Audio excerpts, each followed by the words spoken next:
اور اسی طرح ملک کے حالات میں بہت سارے ہمارے نوجوان بچے غائب ہیں، چاہے دہلی ہو یا علاقے اور کہیں ملک کے ہوں۔ ہم غائبین کی اللہ حفاظت فرمائیں، ان کو اپنے گھروں پر لوٹائے۔ ان کے حق میں آج کی خاص مجلس میں ہم دعا کرتے ہیں،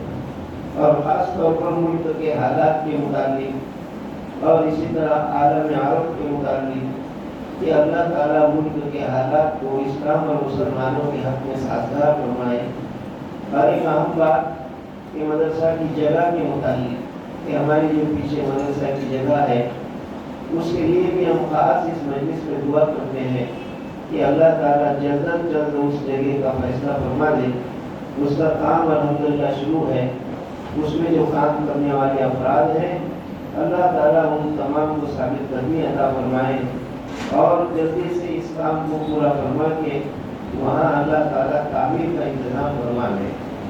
اسی طرح ہم خاص طور پر مدرسہ کے حق میں بھی دعا گو ہیں کہ اللہ تعالیٰ اس ادارے کو قیامت تک ظاہری اور باطنی تمام فتنوں سے محفوظ فرمائے، اور دین کے کام میں اس کو دین دنیات جو کی ترقیات سے مالا مال فرمائے۔ وآخر دعوانا الحمدللہ رب العالمین۔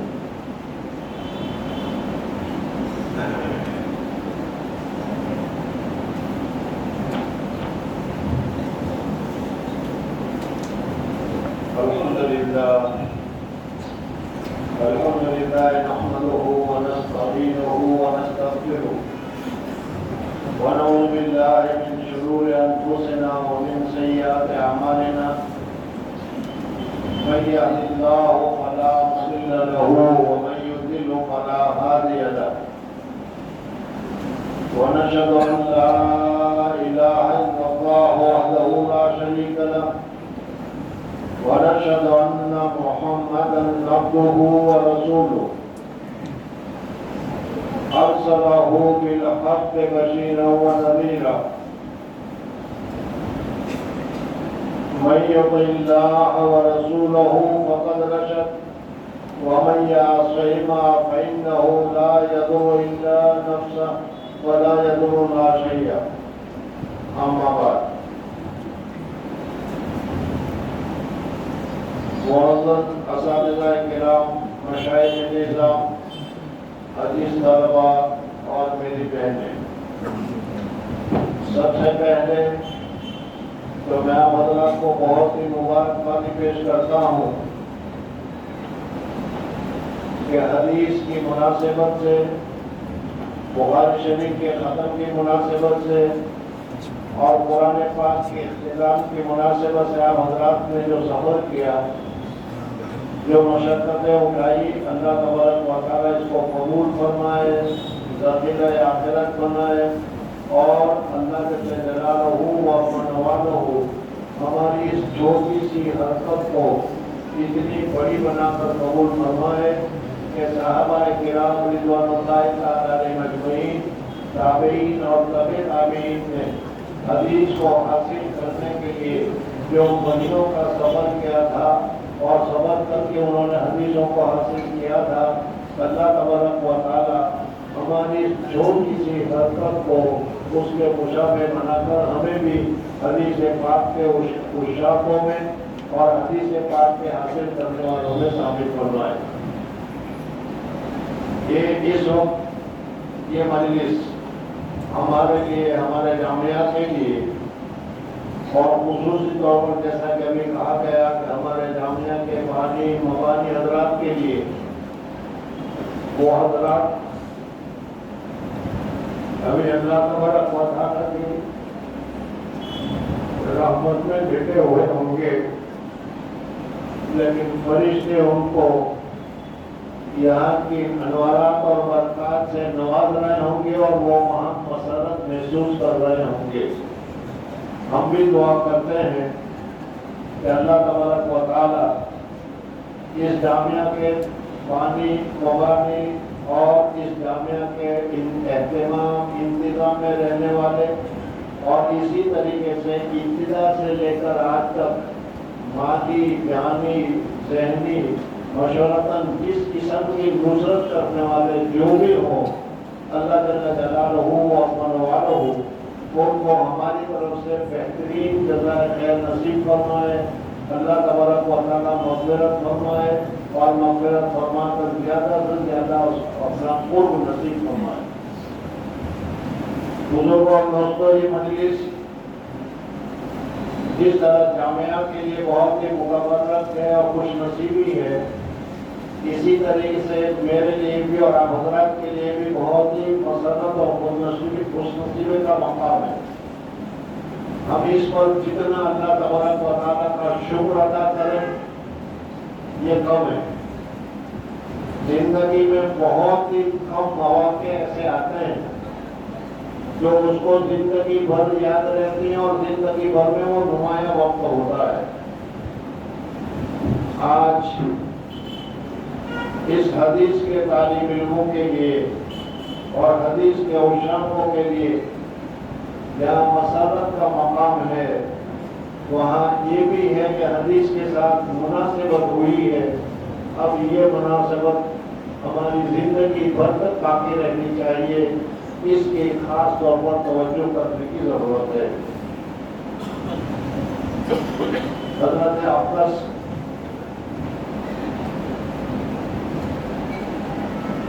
شیخ الحدیث حضرت مولانا محمد زکریا صاحب ایک واقعہ اس وقت میرے ذہن میں آیا کہ حضرت نے فرمایا کہ جس وقت میں نے مشکات شروع کی اپنے والد کے پاس شروع ہوئی. میں نے پہلے بتایا تھا حضرات کو کہ حدیث یہ ادب کا مقام ہے، اس میں ذرا سی بھی بے ادبی نہیں ہونی چاہیے. اسی وجہ سے حضرت شیخ نور اللہ مرتضی فرماتے تھے کہ میرے والد نے مجھے دوسرے تمام فنون جہاں جس کے پاس کا ہے پڑھنے کی اجازت مرحمت فرمائی تھی، لیکن حدیث کے لیے حضرت فرماتے تھے کہ اس زمانے میں بہت بڑے بڑے محدثین تھے. حضرت شیخ الہند رحمۃ اللہ تعالیٰ علیہ دارالعلوم دیوبند میں تھے. میرا بھی جی چاہتا تھا لیکن میرے والد کی اجازت نہیں دی. کہا کہ حدیث اگر تو پڑھے گا تو صرف 2 آدمی سے پڑھے گا، مجھ سے پڑھے گا یا اپنے شیخ حضرت مولانا خلیل احمد صاحب سہارنپوری رحمۃ اللہ علیہ سے پڑھے گا. اور وجہ بھی بتائی تھی. بہرحال اس کی ابھی ضرورت نہیں ہے. حضرت فرماتے ہیں کہ مشکات میں نے اپنے والد کے پاس شروع کی. مسجد مدرسہ قدیم جس کو کہتے ہیں جو حضرت شیخ کے گھر کے پاس ہے، اسی مسجد کے چھت پر حضرت فرماتے ہیں کہ میری مشکات کی شروعات ہوئی.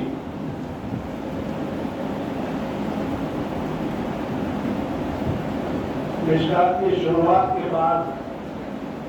میرے والد صاحب پر قبلے کی طرف متوجہ ہو گئے اور انہوں نے دعا کرنی شروع کی. والد صاحب نے کیا دعا کی وہ تو مجھے معلوم ہے نہیں، کیا کیا انہوں نے مانگا،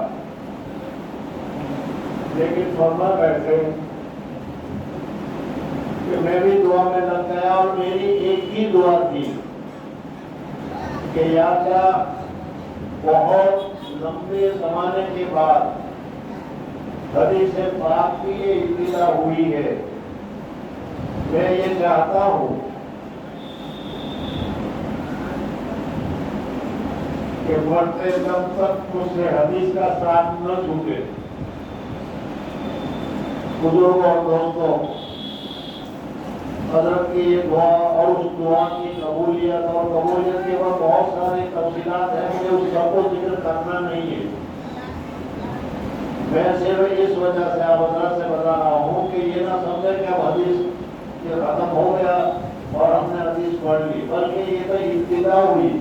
اور حضرت شیخ نور اللہ مرتضی نے جیسے فرمایا تھا کہ یا اللہ بہت مدت کے بعد حدیث کے ساتھ نسبت پیدا ہوئی ہے. میں یہ چاہتا ہوں کہ مرتے دم تک یہ نسبت مجھ سے نہ چھوٹے. چنانچہ حضرت کی دعا قبول ہوئی اور مرتے دم تک حضرت کا نام بہتوں کو معلوم نہیں، لیکن اگر شیخ الحدیث کہا جائے تو ہر ایک آدمی جانتا ہے کہ اس سے کون مراد ہے. بہرحال اس وقت جیسا کہ ابھی آپ حضرت نے سنا کہ اللہ تبارک و تعالیٰ کے فضل و کرم سے حضور اکرم صلی اللہ علیہ وسلم نے جو